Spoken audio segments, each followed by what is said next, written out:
Oh, hey, welcome. Oh, You're like, do you not like it? hey. I didn't see you there. I'm going to say that. No, don't. That's so cringe. I think it's kind of funny. Oh, No, oh, no, don't do it. I'll just do. Oh, hey, welcome to Our Student Edge, where we're answering your questions about student life and life in general. Have you ever liked two subjects so much that you weren't sure how you could study both of them at university? It's hard, right? Because as soon as I left school, I was just like, I don't want to create more work for myself. So I personally was like, okay, I'm just gonna pick one thing, right? And I actually auditioned for WAPA. So I auditioned for the acting course, which was actually done on my 18th birthday. That's what I did for my 18th. And my 18th birthday. Hard to beat that. No, listen, my 18th birthday was also in between two ATAR exams. So I had an ATAR exam on a Tuesday, I had a WAPA audition on Wednesday, and then I had another ATAR exam Yeah, on a something's Thursday. telling me that the 19th birthday was a lot better than your It definitely 18th. was. It definitely was. So where was I going with this? Yeah, okay. So I auditioned for the acting course, and then I also auditioned for their jazz course because I played saxophone, as you know. Yeah. Insert picture here. Yeah, no. We're not inserting any pictures from when I was in band. That was a different time. I got offered a diploma of jazz education. No acting, unfortunately. But I was like fresh out of school and stuff. I reckon I had to be like Hugh Jackman level to like probably get in. But anyway, yeah, I got offered a diploma of jazz education, and I was like, oh, I really like media, and I was like, what? It was a really hard decision. I was like, I don't know what to do because they're obviously one's behind the camera, one's more teaching based, and like I don't know. It was a really hard decision for me because I couldn't handle trying to potentially juggle two. So yeah, it was hard because it was the exciting bit of like, oh my God, I could say like I went to WAPA and it was like a really cool thing. And I collected every brochure I can imagine from like when we were at school, when you'd have open day visits and things like that. Everything to do with WAPA I had. But then there was some part of the media side where I was like, no, I think I would prefer to go into that field. But yeah, what about you? Like, did you know exactly what you wanted to do after school? No, I would argue that I still don't know what I want to do when I grow up. I'm kind of just taking this as it goes. Yeah. No, I had no idea what I wanted to do. Well, I wanted to be a writer, but I didn't think that was practical. So I am a writer now. So Well, there you go. dreams do Dreams come do come true. true. But no, funnily enough, I really enjoyed English and I enjoyed writing. But my top ATAR subject was actually maths. Wow, okay, Yeah, good for you. which is really That was interesting. not at the top for me. No, so Pretty sure I found it. yeah, well, I mean, interestingly enough, that was my top. Here applying to go study English and like creative writing, and I've topped my ATAR with maths of all things.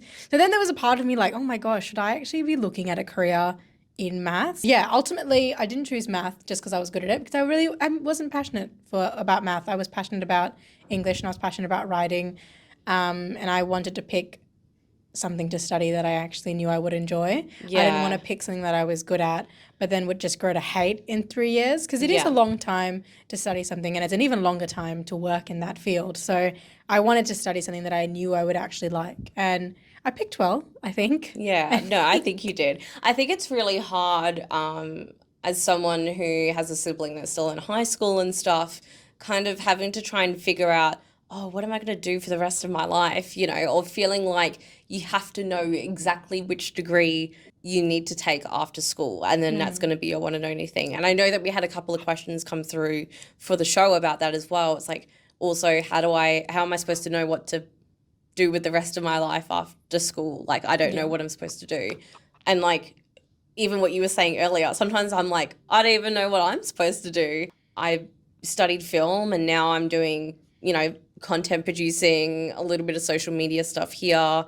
But then I've got my like side hustle, if you want to call it that, where I'm doing content creation for gaming. And I'm like, what am I doing? I'm like, I'm like, I'm still trying to figure that out. And, this is still a couple of years after graduation. I think we have to like normalize that it's still okay to be changing things up if you need to, or if your interests and stuff shift, it's okay to move with that shift. Like, don't resist it. Figured out here, us over there. Yeah, like it's yeah. not. It's cool. I think it is almost, I don't know if you agree, but I feel like it's kind of therapeutic talking about it. And I'm hoping that what we talk about might resonate with some people or provide a little bit of reassurance. Yeah, and I just think like I don't think it's what you love when you're in year 12 doesn't need to be what you love when you're 30 or 40 or 60. Do you know what I mean? Like I think it's so fair. Like I remember when I was in year 12, I loved history. I don't necessarily love history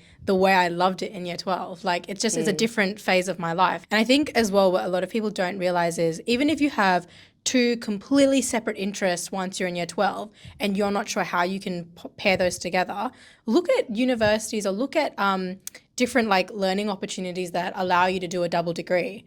Because that's actually a really great way at combining those two interests. Yeah. And even if they're really different, you might actually find while you're studying that those two things really complement each other in ways that you might not have realized. I did a writing, editing, and publishing unit while I was at uni, and it was really helpful. It wasn't part of my degree, actually, but I did it and it was really helpful for my writing overall. But what I found about that class was that there were loads of different people from different disciplines. So I found that there were science majors, there were engineering majors, there were technology majors, and a lot of them were doing a double degree. So they were doing like a biomedical science and professional writing degree because ultimately they you know loved science but they also liked writing, and they found that it made them better writers when it came to writing reports at their work, when it came to providing decks, when it came to outlining their analytic findings, which is, you know, you don't actually think about, but they do complement each other. So I think if I was to look at myself and I was like had these two things that I really wanted to study and they were so different, you know, I think look at different unis that offer that double degree option. You might not realize that they're available. Yeah. You know what's interesting? You talk about double degree. For me, I think even if I knew a double degree was an option, I probably within like I don't know if you want to call it like my working style or whatever it is, or even for like the sake of my mental health, I don't think I could have taken on that workload personally. So I think for me, I was like, I felt more stressed to feel like I had to find the quote unquote perfect degree for me, which I like even saying that makes me like, ugh. It's got like an ick in my mouth, like saying that, because I don't think there is always such a thing as that for everyone. And it actually wasn't until I started working here and got to work within a marketing team and saw the different aspects of like marketing. I was like, if I could go back in time, I think I maybe would have taken a marketing degree instead of like a film degree. But you don't know. I do think like the best way you can find out about what you want to study if you're not sure, if you've got two things that you're trying to pick, is to speak to people who have obviously studied those things, preferably at the, you know, uni that you're wanting to study it at, and see what they, you know, say. If you kind of have an end goal in mind, or maybe even if you don't have an end goal, if you have these options or things that you might want to be, take that to this person and ask, you know, about it. Also, like, careers counselors, like that really helps. Like I know not all of them maybe will tell you what you want to hear, but it is worth going to speak to someone at a uni or even at your school. Ultimately, if you just want to pick one out of the two things that you love, I would pick the one that you can imagine waking up every day and doing every day. Because I can firmly say that I wake up every morning and I am excited to like, not excited every day, but like I do wake up and I'm like, yeah, I'm ready to start work. Like I don't dread going into work. I'm like, oh cool, I've got these things to do today and I'm determined to get them done. I'm passionate. And that's because you're passionate about it. Yeah. Exactly. Yeah, I am passionate about my job. But I couldn't like pick, that's what I mean. So pick the one that you're going to be passionate about 80% of the time.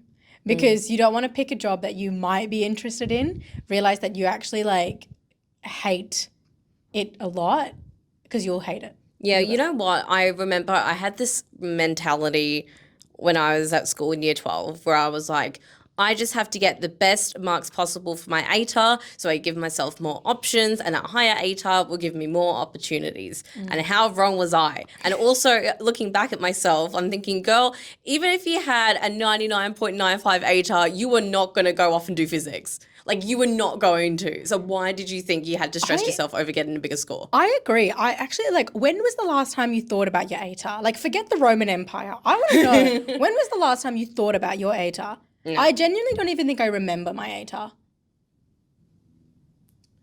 I think even if I guessed it, I don't think I would have got it right. Actually, a video that I sent you recently, which I think I kind of wish I saw more of this when we were in year 12, but it was the Heartbreak High cast that got asked about their ATAR and to see if they remembered it. And some of them was like, nah, I didn't do ATAR. Some of them was like, nah, don't remember it. And it was just, I feel like it's just really good in normalizing that, like, whether you choose to get one or have one, or whether you did well or you didn't, like, everyone's pathway looks different. The other part of me thinks, would I have benefited more from more hands-on practical learning at something like TAFE? Or we have SAE, which is like Institute of Technology and stuff like that. And yeah, I think I wish when I was in year 12, I knew more about alternative pathways, is what I'm saying. Because I think for me, as someone who was creative and more hands-on and more practical, that I think is stuff that would have benefited me more looking back now. So I wish I was more aware of them. But was it always clear to you that you wanted to go straight to uni afterwards? I actually didn't go straight to uni afterwards. I took 6 months off. So I decided to take 6 months off just because I was done. I was done studying after year 12. I You just need a didn't. break.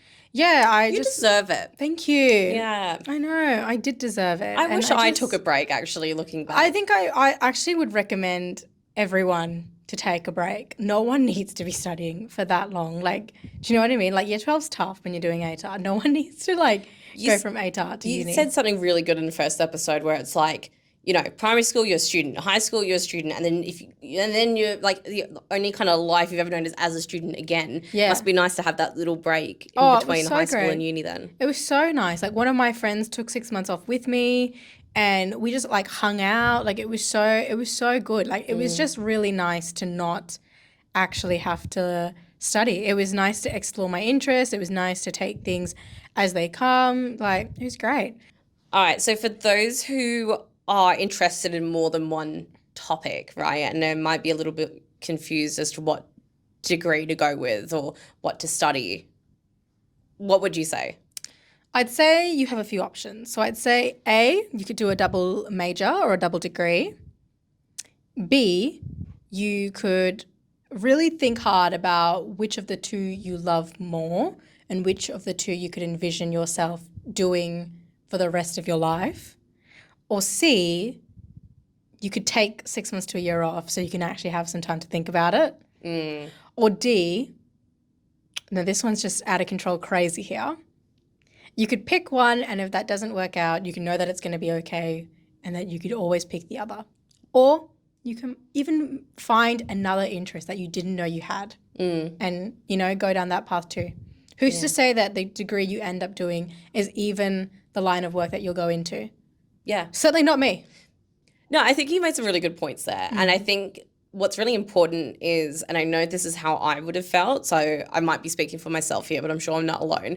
I would have felt guilty taking like 6 months to a year off studying. And I think in some ways it would have been good for me to just work even more, right? But in saying that, you know, what you said about, you know, taking the time to kind of figure yourself out and maybe discover an interest you didn't know you had, and maybe even just to sit on things a little bit and go, okay, so what am I actually, you know, aspiring to be, or what am I aspiring to do? Taking that time for yourself, I think, is really, really important. In saying that, yeah, I think what you're saying about looking at all your options, can you do a double degree? Can you somehow figure out if there's a way to combine both your interests into a potential career? Talking to a careers counsellor, I think, is really, really good. And then also, most important, if you change your mind part of the way, that is okay. That is totally fine. Well done. Yeah. Good job, us. Yeah, woo!